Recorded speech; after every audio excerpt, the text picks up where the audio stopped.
Welcome to the Bobby Code.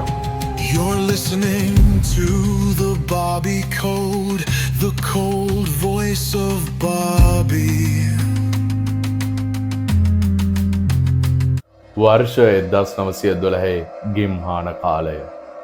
අයෝවා ප්‍රාන්තයේ කඳුකර ප්‍රදේශයක පිහිටා ඇති පිලිස්කා කියන්නේ ඉතාමත් සාමකාමී නිහඬ ගොවි නගරයක්. පල්ලියේ කුළුණු අහස උසට නැගී දූවිලි පිරුණු මංමාවත්වල ජනතාවගෙන් පිරුණු කෙත්වතුවල කුඩා දරුවන් නිදහසේ සෙල්ලම් කරන බිලිස්කාවේ ඒ අහිංසකත්වය එක් ගිම්හාන රාත්‍රියකදී බිඳ වැටෙනවා. එක් රාත්‍රියක බිලිස්කාවට ඉහළින් පෑයූ සඳෙහි ඇස්යට එක්තරා නිවසක් බිය ජනක ලෙස නිශ්චලව පැවතුණා. 1912 ජුනි 9 වෙනිදා රාත්‍රියේ මූව නිවසේ 6 දෙනෙක්ගෙන් යුත් මූව පවුල සහ ඔවුන් සමග එදින රාත්‍රිය ගත කිරීමට පැමිණි අමුත්තන් දෙදෙනෙක් වෙච්ච ස්ලිංගර් සහෝදරියන් දෙදෙනා තදනින්දේ පසු වුණා.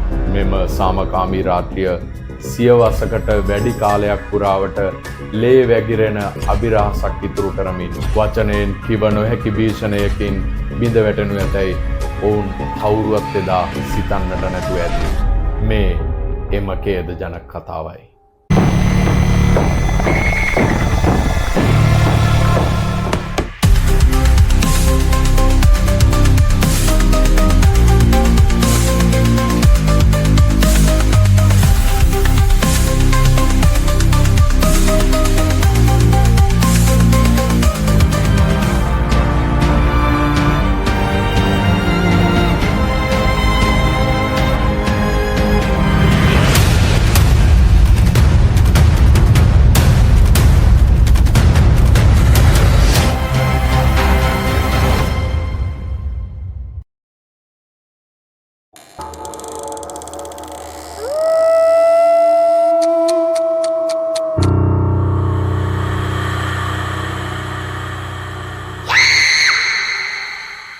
හතලිස්තුන් ඇවරදි ජොසියා මුව එහෙමත් නැත්නම් ජෝ මුව බිලිස්කා නගරයේ ගෞරවනීය ව්‍යාපාරිකයෙක් වුණා. බිලිස්කාවේ දෙවන වීදියේ 508 යන ඔහුගේ නිවසේ ඔහුත් සමග 39 හැවිරිදි ඔහුගේ බිරිඳ වූ සාරානී මොන්ට්ගොමරි හා ඔවුන්ගේ දරුවන් 4 දෙනා වූ 11 හැවිරිදි හර්මන් මොන්ට්ගොමරි, වයස අවුරුදු 10ක් වූ මේරි කැත්රින්, 7 හැවිරිදි ආතර් බොයිඩ් හා වයස අවුරුදු 5ක් වූ පෝල් වර්නන් අය ජීවත් වුණා. 1912 ජුනි 9 වන ඉරිදා දින සවස ජෝ මුව ඇතුළු පවුලේ සියලු දෙනා බිරිඳ වූ සාරා සමාධ්‍යක්ෂකවරියක ලෙස කටයුතු කළ ප්‍රෙස්බිටීරියන් පල්ලියේ ළමා දින දේව මෙහෙයකට සහභාගී වෙනවා.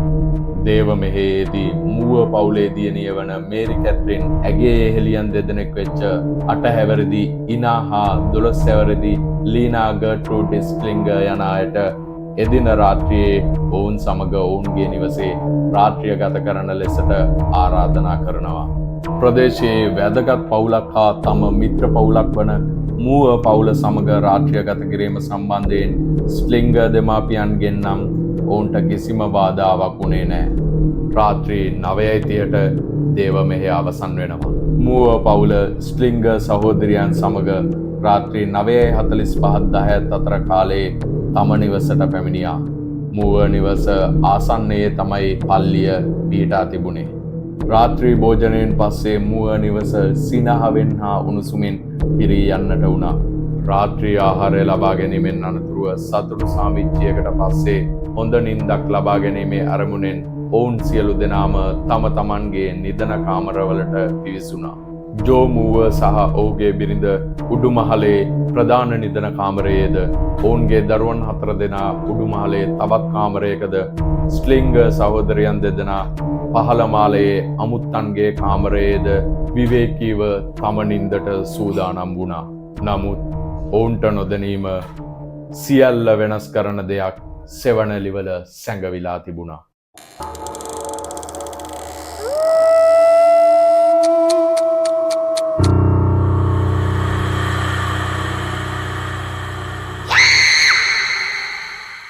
අන්ධකාරයේ කොහේ හෝ සැඟව සිටි රූපයක් එක්වරම නිවස තුළින් මතුවුණා. ඔහුගේ චලනයන් ඉතාමත් නිහඬයි. ඔහු දන්නවා ඔහුගේ ගොදුර සොයාගත යුතු ස්ථානය. ඔහුගේ කාර්ය අවසන් වෙනකං ඔහුට පිටව යාමට නම් කිසිම අදහසක් නෑ. විලිස්කාවේ සඳ එළියට ඔහුගේ ඇතේ ඇති යමක් දිලිසෙනවා. ඒ පොරවක්. ඒ තියුණුදාරය ලේ වැගිරීමට සූදානම්. අඳුරු රාත්‍රියේ නිවස තුළට අනවසරයෙන් ඇතුළු වූ පුද්ගලයා මුව නිවස හරහා වේගයෙන් ගමන් කරමින් කාමරයෙන් කාමරයට ඇතුල් වෙනවා. නපුරු සිහිනයකට එක් කෙනා බැගින් කැඳවාගෙන යාමේ අදහසින් ඝාතකයා මුලින්ම ඇතුල්වන්නේ ප්‍රධාන නිතන කාමරයට. එහි සිටි මුව යුවල ඝාතනය කරන ඝාතකයා ඉන්පසු ළමුන් 4 දෙනා සිටි කාමරයට ඇතුල් වෙනවා. ඔවුන්ට දත්වන්නේ ඔවුන්ගේ දෙමාපියන්ට අත් වූ ඉරණමමයි. ජීවිත 6ක් බිලිගත්ත ඝාතකයා ඔහුගේ අවසාන ගොදුරු දෙක දැහැගැනීමට පහළ මාලයේ අමුත්තන්ගේ කාමරයට පිවිසෙනවා. ඇඳ ඇතිරිලි රතු පාටින් වර්ණ ගන්වමින් ස්ලිංගර් සහෝදරියන්ටද එම බියකරු සිහිනයට ඇතුල්වන්නට සිදුවෙනවා.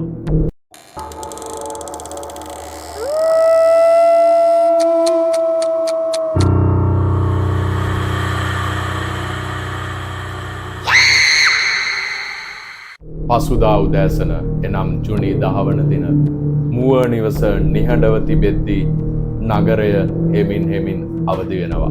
වෙනදා මෙන් නොවේ.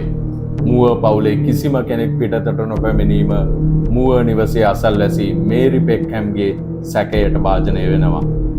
සාමාන්‍යයෙන් දවසේ කටයුතු උදෑසනින්ම ආරම්භ කරන මුව පවුලේ නිහඬ බව පිළිබඳ සොයා බැලීම සඳහා මේරි පෙක්හැම් මුව නිවසට ගොස් දොරට තට්ටු කරනවා. ඊට කිසිම ප්‍රතිචාරයක් නොලබනු තැන දොර විවෘත කිරීමට ඇය උත්සාහ කරනවා. නමුත් එය අගුළු දාලා. කුමක් හෝ වෙනසක් ඇති බව සිතූ මේරි උදෑසන 8ට පමණ ජොසියාගේ සහෝදරයා වන රෝස් මුවට කතා කරනවා. ටික වෙලාවකට පසු පැමිණි රෝස් මුලින්ම පෙක්කැන් මෙන් දොරට තට්ටු කරමින් මුව පවුලට කතා කළා. ඒත් ඊට කිසිදු ප්‍රතිචාරයක් නොලැබුණු නිසා අවසානයේ රෝස් තමා ළඟ ඇති අමතර යතුරක් භාවිතා කරමින් නිවසේ දොර ඇර ඊට ඇතුල් වෙනවා.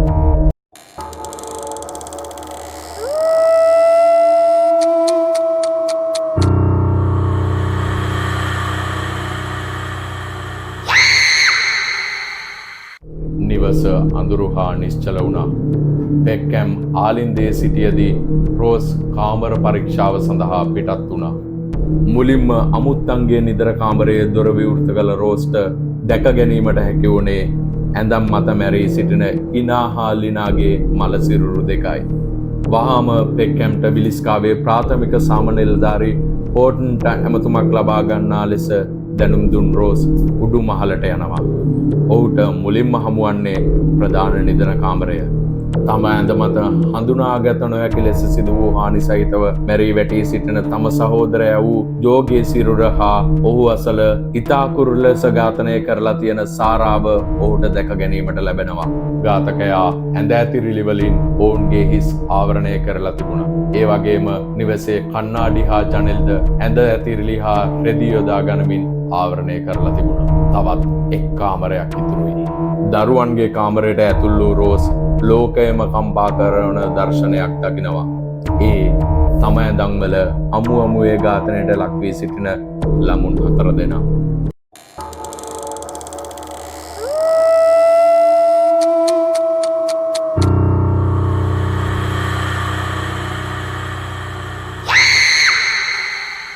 ටික වෙලාවකට පස්සේ සාමනිලධාරී පෝර්ටන් එම ස්ථානයට පැමිණෙනවා.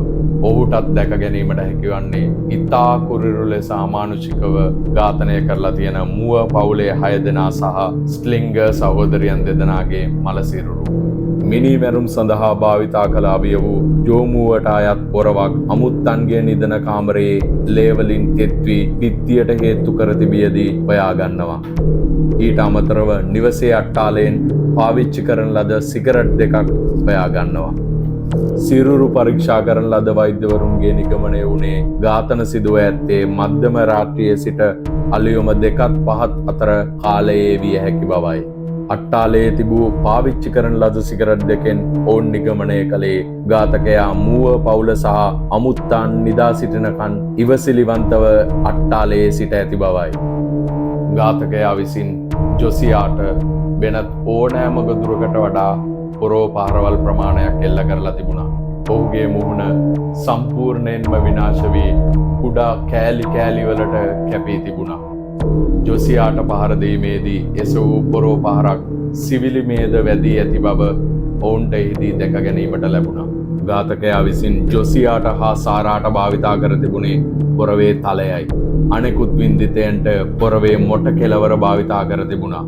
හර්මන්, මේරි, ආතර් හා පෝල් යන ළමුන් 4 දෙනාගේ හිසට දරුණු ලෙස පහර දීමෙන් ඝාතනය කරලා තියෙනවා කියලා හොයාගත්තා. පවුලේ 6 දෙනා ඝාතනය කිරීමෙන් පසු අවසානයට ඝාතකයා යන්නේ අමුත්තන්ගේ කාමරයට. නමුත් අමුත්තන්ගේ කාමරයට යාමට ප්‍රථමයෙන් ඝාතකයා නැවතත් ප්‍රධාන නිදන කාමරයට පැමිණෙනවා. ඒ පැමිණ ජොසියාගේ මුහුණට තවත් පහරවල් කීපයක් එල්ල කරලා තමයි අමුත්තන්ගේ කාමරයට ඔහු යන්නේ. අමුත්තන්ගේ කාමරයට ඇතුල් වන ඝාතකයා ප්‍රථමයෙන් ඉනා ස්ට්ලින්ගර්ව මරා දමා ඉන්පසුව ලිනා ස්ට්ලින්ගර්ව දූෂණය කර මරා දමා ඇති බවටයි විමර්ශකයන් විශ්වාස කරන්නේ. ඇය ඝාතකයා සමග පොරබැදීමක් සිදු කළ බවට සලකුණු ඇගේ අතේ පැවතීමත්, ඇගේ යට ඇඳුම් ඉවත් කර තිබීමත්, ඇගේ සිරුර ඇඳේ හරස් අතට මුණින් අතට වන්නට තිබීමත්, ඇගේ ලිංගේන්ද්‍රිය පෙනෙන පරිදි කකුල් ඈත් කර තිබීමත් නිසා ලීනා හැර අනිත් සියලුම වින්දිතයන් නිදා සිටියදී මරා දමා ඇති බවටයි විමර්ශකයන්ගේ මතය වුණේ.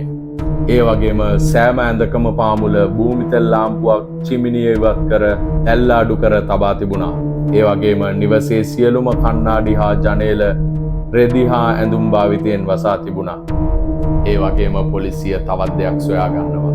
ඒ නිවසේ මුළුතැන්ගේ තිබිලා බාගෙට අනුභව කරපු ආහාර පිඟානක් සහ ලේ පැල්ලම් සහිත වතුර කෝප්පයක්.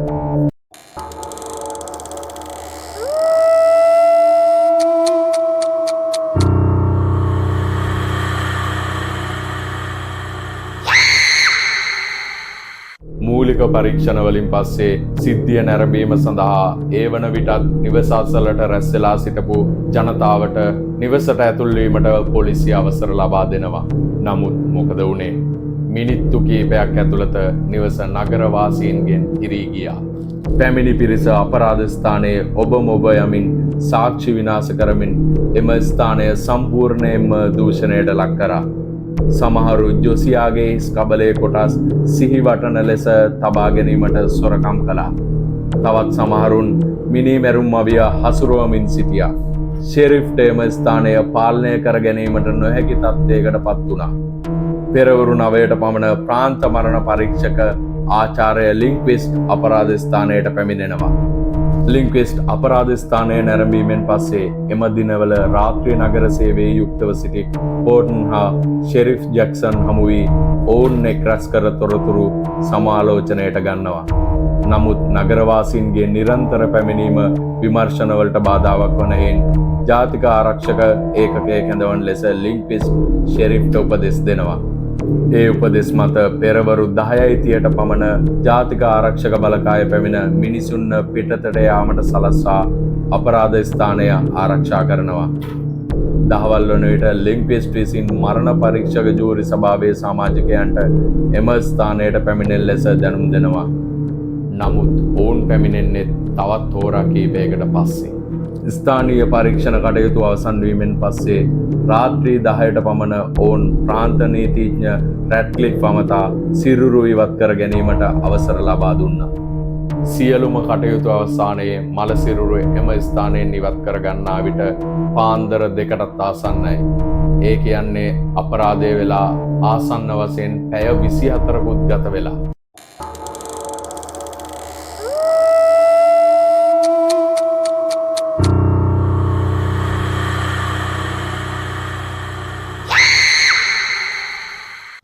වින්දිතයන්ගේ මරණ පරීක්ෂණ වලින් හෙළිවුණේ සියලුම දෙනා හිසට සිදු වූ බරපතල හානි නිසා මියගොස් ඇති බවයි. ඒත් පරීක්ෂකයන් සියලුම දෙනාට ඇතිවෙච්ච ප්‍රශ්නේ තමයි ඝාතකයා විසින් කිසිවෙකු අවදි නොකර ඝාතන කීපයක් එකවර මෙලෙස සිදු කරලා තියෙන්නේ කොහොමද කියලා. පසුව පුවත්පත්වල පළ කරලා තිබුණා මිනිමරුවා විසින් අධිනිද්‍රාශීලී ද්‍රව්‍යයක් කිරිවලට කවලම් කරලා තිබිලා තියෙනවා කියලා. නමුත් මරණ පරීක්ෂණ වාර්තාවේ නම් එලෙස කිසිදු සඳහනක් නැහැ. මොකද ඒ කාලෙ වෙද්දී මරණ පරීක්ෂණවලදී විශ්වවිද්‍යා අධ්‍යයනයක් සිදු කරේ නැති හින්දා. කොමාරී ඝාතකයා විසින් යම් කාලයක් පවුල නිරීක්ෂණය කර ඇති බවත් පවුල දේව මෙහෙයට ගිය අවස්ථාවේ මිනිමරුවා ජනේලයක් හරහා හෝ පිටුපස දොර හැරගෙන නිවසට ඇතුල් වී ඇති බවත් පවුල දේව මෙහෙය අවසන් වී එනතෙක් අට්ටාලයේ සැඟව සිටි ඇති බවත් ඔවුන් අනුමාන කරා. මෙම සීමිත විමර්ශන වලින් පස්සේ එනම් ජුනි 11 වෙනිදා විභව සාක්ෂිකරුවන් ලෙස පුද්ගලයන් 13 දෙනෙක්ව සම්මුඛ පරීක්ෂණයට ලක් කර ප්‍රකාශ සටහන් කර ගැනීමක් සිදු කළා.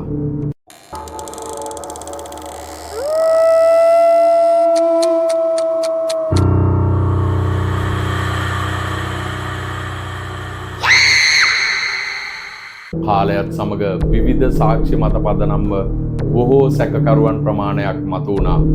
නමුත් එම එක් අයෙක්වත් වැරදිකරුවෙක් කිරීමට තරම් ප්‍රබල සාක්ෂියක් කවදාවත් හමු වුණේ නැහැ.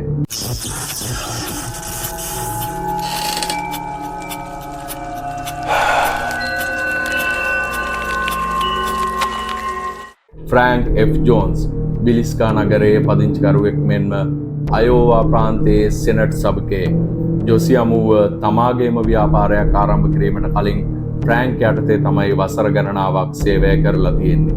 දක්ෂ ව්‍යාපාරිකයෙක් වෙච්ච ජෝමුව හින්දා තමන්ගේ ව්‍යාපාර අසාර්ථක වූ බැවින් ජෝමුව සමග වෛරයක් ඔහුට තිබුණා.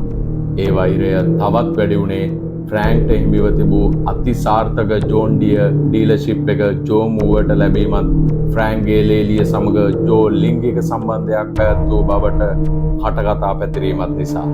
නමුත් බොහෝ දෙනා විශ්වාස කරන්නේ ෆ්‍රැන්ක් විසින් කුලී මිනිමරුවෙකු ලවා ජෝමුවගේ පවුල ඝාතනය කර ඇති බවටයි.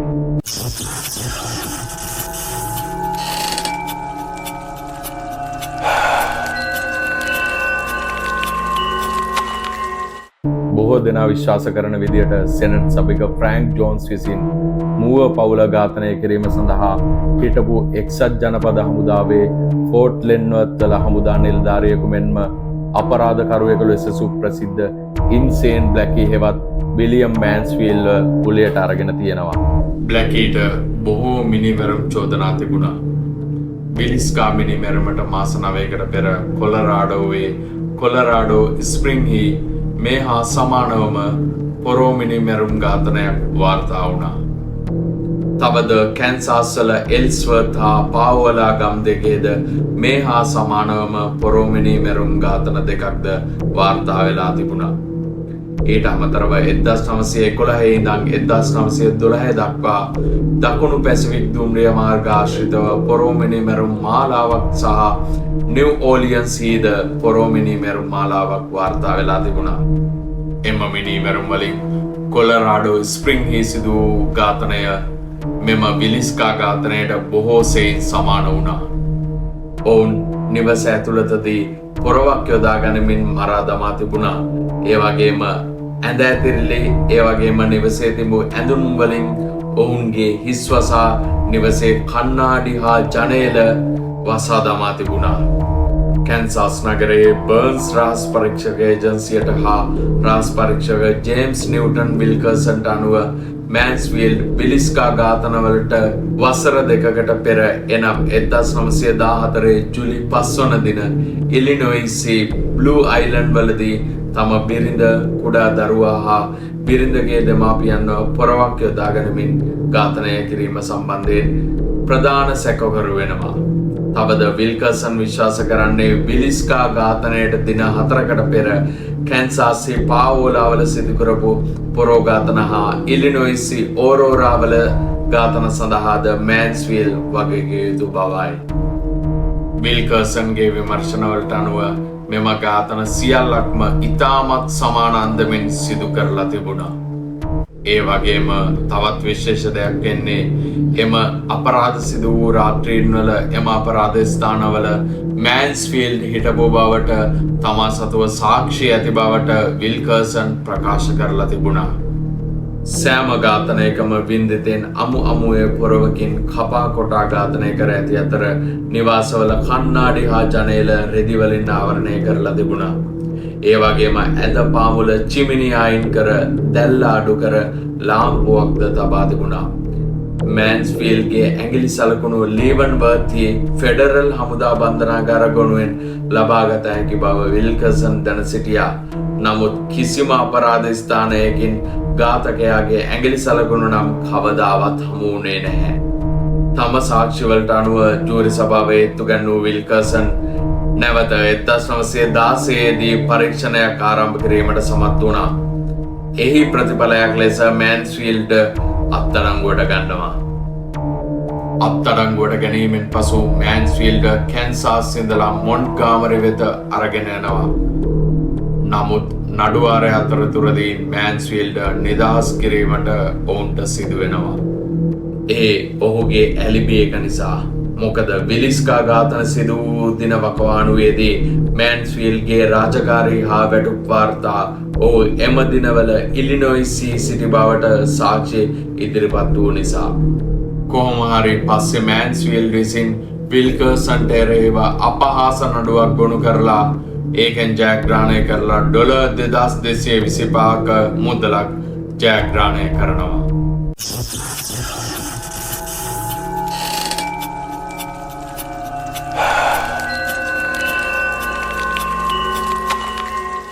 සංචාරක දේශකයෙක් වෙච්ච ජෝර්ජ් කෙලි තමයි මෙම නඩුවේ ප්‍රධානතම සැකකරුවන්නේ. අඳුරු අතීතයක් ඇති ඉංග්‍රීසි ජාතිකයෙක් වන ඔහු සංචාරක දේවසේවකයෙක්. ඔහුව දන්නා සියලුම පුද්ගලයන් ඔහුව හඳුන්වන්නේ ඉතාමත් අසාමාන්‍ය ගත පැවතුම් ඇති පුද්ගලයෙකු ලෙසයි.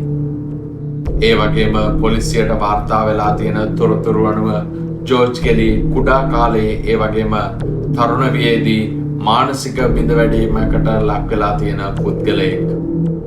අවස්ථා කීපයකදීම ඔහුට විරුද්ධව විවිධ වූ චෝදනා රැසක් එල්ල වුණා. ඒ අතර ගැහැණු ළමුන්ගේ කාමරවලට එබී බැලීම්, ගැහැණු ළමුන්ට හා කාන්තාවන්ට ඔහු වෙනුවෙන් නිරුවතින් පෙනී සිටීමට ඉල්ලා සිටීම් හා බල කිරීම ඒ අතර ප්‍රධාන වුණා. විවිධ ප්‍රදේශවල දේශනා සඳහා යන ඔහු 1912 ජුනි 8 වන දින විලිස්කාවලට පැමිණෙනවා. මූව පවුල සහභාගී වූ ප්‍රෙස්බිටීරියන් පල්ලියේ දේවමෙහි දේශනා කටයුතුද සිදු කළ ඔහු මල සිරුර සොයා ගැනීමට පැය කිහිපයකට පෙර එනම් ජුනි 10 වන දින පෙරවරු 5:50 අතර කාලයේ නගරයෙන් පිට වෙලා තිබුණා.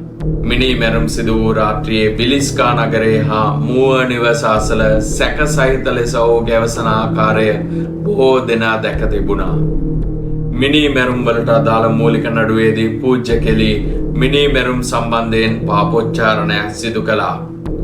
නමුත් විටින් විට කරුණ වෙනස් කිරීම සිද්ධ කරපු හින්දා ජූරි සභාව ඔහුගේ මෙම පාපොච්චාරණයන් කිසි විටකත් විශ්වාස කළේ නැහැ. ඊළඟ සති කීපය තුළදී පූජ්‍ය කෙලි විසින් නඩුව පිළිබඳව උනන්දුවක් පෙන්නුම් කරගෙන පොලිසියට, විමර්ශකයන්ට හා මියගිය අයගේ පවුලේ ඥාතීන්ට ලිපි රාශියක් යවලා තිබුණා. ලිපිවල තිබූ කරුණු හේතුවෙන් රාජ් පරීක්ෂකයෙක් පූජ්‍ය කෙලිට තවත් ලියුමක් ලියනවා. ඒ ඇමතිවරයාට මෙම ඝාතනය පිළිබඳ වැඩිදුර තොරතුරු ලබා ගැනීමට අවශ්‍යයි කියලා. ඊට පස්සේ නැවතත් ජෝර්ජ් කෙලි ලිපියක් ලියමින් සඳහන් කරේ මිනී මැරුම් සිදු කරන ආකාරය ඔහු ඇස් දෙකෙන් දැක්කා කියලා. ඒ වගේම ඒ ශබ්දය ඔහුට හොඳින් ඇසුණා කියලා. කොහොම හරි එම සිදුවීම් නිසා ඔහු මිනී මැරුම් සිදු කළාද, එහෙමත් නැත්නම් ඔහුගේ මානසික රෝගය නිසා ඔහු මිනී මැරුම් සිතින් මවාගෙනද යන්න බරපතල ප්‍රශ්නයක් බලධාරීන්ට ඇති වුණා. විලිස්කා ඝාතනවලට වසර දෙකකට පසු එනම් 1914 දී ජෝර්ජ් කෙලිව අත්අඩංගුවට ගන්නවා. ඒ ඔහුගේ ලේකම් ලෙස රැකියාවක් සඳහා එල්ලුම් කළ කාන්තාවකට තැපෑලෙන් අසභ්‍ය ද්‍රව්‍ය යැවීම නිසා. ඉන් පසුව ඔහුව වොෂින්ටන් ඩීසීහි ජාතික මානසික රෝහල වන ශාන්ත එලිසබෙත් රෝහලට යොමු කළා. කොහොම හරි ශාන්ත එලිසබෙත් රෝහලෙන් නිදහස් වන ඔහුව 1917 වසරේදී නැවතත් අත්අඩංගුවට ගන්නවා බිලිස්කා ඝාතන සඳහා සැකකරුවෙකු විදියට. පෙරසේම එහිදී ඔහු මුලින්ම පොලිසියට මෙම බිලිස්කා නඩුව සම්බන්ධයෙන් පාපොච්චාරණයක් සිදු කළා. කොහොම හරි පැය ගණනාවක ප්‍රශ්න කිරීමකින් අනතුරුව කෙලි නැවතත් මිනිමෙරු ප්‍රතික්ෂේප කරමින් නඩුවට අදාළ නොවන දේවල් කතා කරන්නට පටන් ගත්තා. නඩු විභාග දෙකකින් අනතුරුව ඔහුට විරුද්ධව කිසිදු ප්‍රබල සාක්ෂියක් නොමැති හේයින් අවසානයේ ඔහුව නිදොස් කොට නිදහස් කිරීමට සිදු වෙනවා.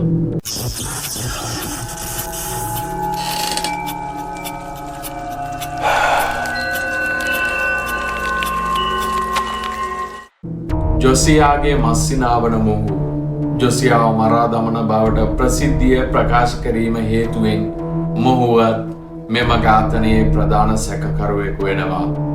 නමුත් ඔහුට විරුද්ධවත් කිසිදු ප්‍රබල සාක්ෂියක් කවදාවත් හමු වන්නේ නැහැ.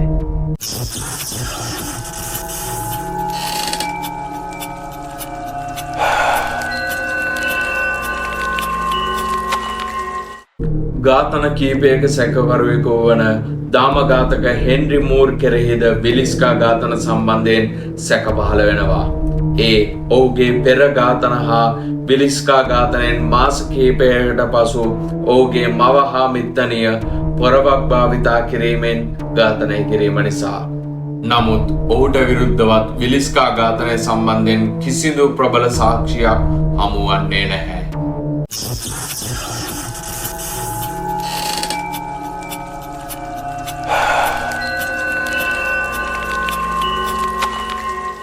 ඔයගොල්ලන්ට මතක ඇති හින්ටකයිෆෙක් ඝාතනය. දාම ඝාතකයෙකු ලෙස හැඳින්වෙන පෝල් මූල නැමැති පුද්ගලයා මෙම ඝාතන සිදු කර ඇති බවට 2017 වසරේදී බිල් ජේම්ස් සහ ඔහුගේ දියණිය වන රේචල් මැකාති විසින් රචනා කළ The Man from the Train පොතේ දක්වා තිබෙනවා. හින්ටකයිෆෙක් ඝාතනය වගේම බිලිස්කා ඝාතනයත් පෝල් මූලගේ ඝාතන දාමේ එක් ඝාතනයක් ලෙසයි ඔවුන් දක්වා තියෙන්නේ. ජර්මනියෙන් සංක්‍රමණය වී ගොවිපළ සේවකයෙකු ලෙස එවකට සේවය කළ පෝල් මුලින්ම 1897 දී මැසචුසෙට්ස් වල වෙස්ට්බ්‍රූක් ෆීල්ඩ්හිදී පවුලක් ඝාතනය කිරීම සම්බන්ධයෙන් එකම සැකකරු ලෙස ප්‍රසිද්ධ වෙනවා. බිලිස්කාවේ ඝාතන විසඳීමේ උත්සාහයක් ලෙස ජේම්ස් තම දියණිය සමග එක්ව එක්සත් ජනපදයේ පුරා සමාන අයුරින් ඝාතනය කළ ලද පවුල් දුසිම් ගණනක විස්තර ප්‍රමාණයක් හොයාගත්තා. කොලරාඩෝ ස්ප්‍රිං හා පාවොල අපරාධ ඇතුළුව සිදුවීම් 14කින් අවම වශයෙන් පුද්ගලින් 58 දෙනෙක් ඝාතනය කර ඇති බවට හා දශකයකට වැඩි කාලයක් තිස්සේ පැවති මෙම ඝාතන රැල්ලේ කොටසක් ලෙස මූල බිලිස්කා ඝාතනයටද වැරදිකරුවෙකු ලෙස ජේම්ස් සහ ඔහුගේ දියණිය විශ්වාස කළා. අනෙකුත් ඝාතන මෙන්ම බිලිස්කා ඝාතනයේද සමාන ලක්ෂණ ඇති බව ජේම්ස් සහ ඔහුගේ දියණිය ප්‍රකාශ කරලා තිබුණා. ඔවුන්ගේ පොත නම් කර ඇති ආකාරයට අනුව ඝාතකයා තෝරාගෙන තිබුණේ දුම්රිය මාර්ගාසල ජීවත් වූ පවුල්. සමාන ලක්ෂණ නම් බින්දිතයා නිදා සිටියදීම මධ්‍යම රාත්‍රිය වනතෙක් සැඟව සිට පහර දීම, පොරවක මොට පැත්ත භාවිතා කරමින් මුහුණට හා ඉසට පහර දීම, මිනීමැරුමට පසු මිනීමැරුම් අවිය පැහැදිලිව පෙනෙසේ තබා යාම, වින්දිතයන්ගේ හිස් බ්ලැන්කට් හා රෙදි වලින් ආවරණය කිරීම, පිටත්ව යාමට පෙර නිවසේ කණ්ණාඩි හා ජනේල රෙදි වලින් ආවරණය කිරීම, දොරවල් ඇතුළතින් අගුළු දැමීම වැනි දේවල්. ඒ වගේම ජේම්ස්ට අනුව මූලගේ අනෙකුත් ඝාතනවලදීද වැඩිවියට පත් වූ ගෑන් ළමුන් කෙරෙහි වූ ලිංගික චේතනාවද තිබිලා තියෙනවා. බිලිස්කා ඝාතනයේද ලීනාගේ සිරුර අඩනිරුවත් කර තිබීමෙන් එය සනාථ වෙනවා. නමුත් මේ සියලුම දේවල් චෝදනාවලට පමණක් සීමා වෙනවා.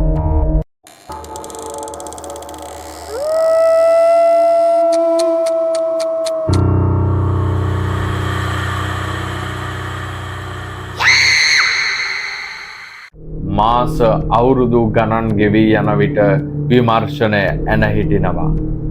නව සාක්ෂි කිසිවක් මතුවන්නේ නැහැ. ඝාතකයා තවමත් අභිරහසක්. විලිස්කා නගරයට එම භයානක රාත්‍රියේ හොල්මන් කරන මතකයන් සමග ජීවත්වීමට සිදුවී ඇති අතර නඩුව කවදා විසඳුන ඇද්දයි කාටවත්ම මුකුත්ම කියාගන්නට බැහැ. සීතල නඩුගොනු අදටත් නැවත නැවතත් විවෘත වන අතර අලුත් න්‍යායන් මතුවෙනවා. නමුත් ඉදිරියට යාමට නව කිසිදු සාක්ෂියක් ඉදිරිපත් වන්නේ නැහැ. මූව නිවස අදටත් තියෙනවා. අද වන විට එය අයෝවාහි ග්‍රාමීය පරිසරයක් වන විලිස්කාවේ ඉතාමත් ප්‍රසිද්ධ සංචාරක ගමනාන්තයක්. තරුණයෝ ලක්කිසින් 1995දී මෙම නිවස මිලදී ගන්නවා. නිවස මිලදී ගැනීමෙන් අනතුරුව නවීන ප්‍රතිසංස්කරණ සියල්ල අවලංගු කරන ඔවුන් 1912දී පැවති ආකාරයට නැවත නිවස සකස් කරනවා. අද වන විට එහි සංචාරකයන් හට නිවසේ රාත්‍රී නවාතන් ගත කිරීමට ලබාදීම සිදු කරනවා. ඒ වගේම එය අද්භූත ක්‍රියාකාරකම් සඳහා කුප්‍රකට වෙලා තියෙනවා. අද්භූත ගවේෂකයන් හා අවතාර දඩයම්කරුවන් මෙම ස්ථානයේ නවතම් ගැනීමට වැඩි වශයෙන් කැමැත්තක් දක්වනවා. අද්භූත කටහඬවල්, චලනය වන වස්තුන්, පියවර ශබ්දයන් සහ අභිරහස් තුවාල පවා මෙම ස්ථානයේදී ඔවුන් වාර්තා කරලා තියෙනවා. බොහෝ දෙනා විශ්වාස කරන්නේ මෙම නිවසේ ඝාතනය වූ ආත්මයන් මෙම නිවසේ රඳා පවතින බවයි.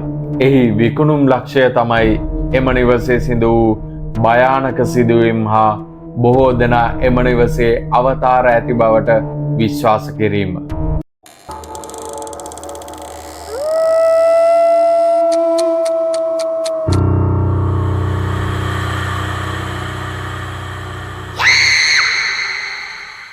ඒ දෛවෝපගත රාත්‍රිය මතකයන් බිලිස්කාවේ සදහටම හොල්මන් කරනවා. එය උදෙක්ම ඛේදවාචකයක් පමණක් නෙවෙයි. මියගිය ඇත්තන්ට කිසිදාක යුක්තිය නම් ඉටුවන්නේ නැහැ. තවමත් පවතින මූව නිවස එම ඛේදවාචකයට නිහඬ සාක්ෂිකරුවෙකු වන අතර එහි බිත්ති කිසිවෙකුට කිසිදා හෙළි කළ නොහැකි අභිරහසක් සංගවගෙන ඉන්නවා. බොහෝ කාලයක් ගෙවිලා ගියා. නමුත් බිය තවමත් පවතිනවා. ඇත්තටම කවුද මිනිමරුවා? කවදා හෝ අපිට සත්‍ය දැනගැනීමට හැකි වෙයිද? සියවසකට වැඩි කාලයක් ගත වෙලා තිබුණත් බිලිස්කා නගරය තවමත් හොල්මන් කරනවා. අවතාර වලින් පමණක් නෙවෙයි, කිසිදා පිළිතුරු නොලැබෙන ප්‍රශ්න වලිනුත් මේ ඝාතන අභිරහස දිගටම පවතීවි. ඒ සමහර කතා කිසිදා විසඳිය යුතු නැති බව බියජනක ලෙස මතක් කිරීමක් සිදු කරමින්. Step into the cold, unravel the thread. ඔයගොල්ලන්ට තවත් මේ වගේ හොඳ වීඩියෝස් බලන්න ඕන නම් පල්ලෙහා subscribe button එක ඔබලා අපිව subscribe කරලා bell notification එක on කරලා තියාගන්න. වීඩියෝ එකටත් like එකක් දාලා share කරගෙන යන්න. ඔයගොල්ලෝගේ යාළුවන්ට මේ වීඩියෝ එක බලන්න.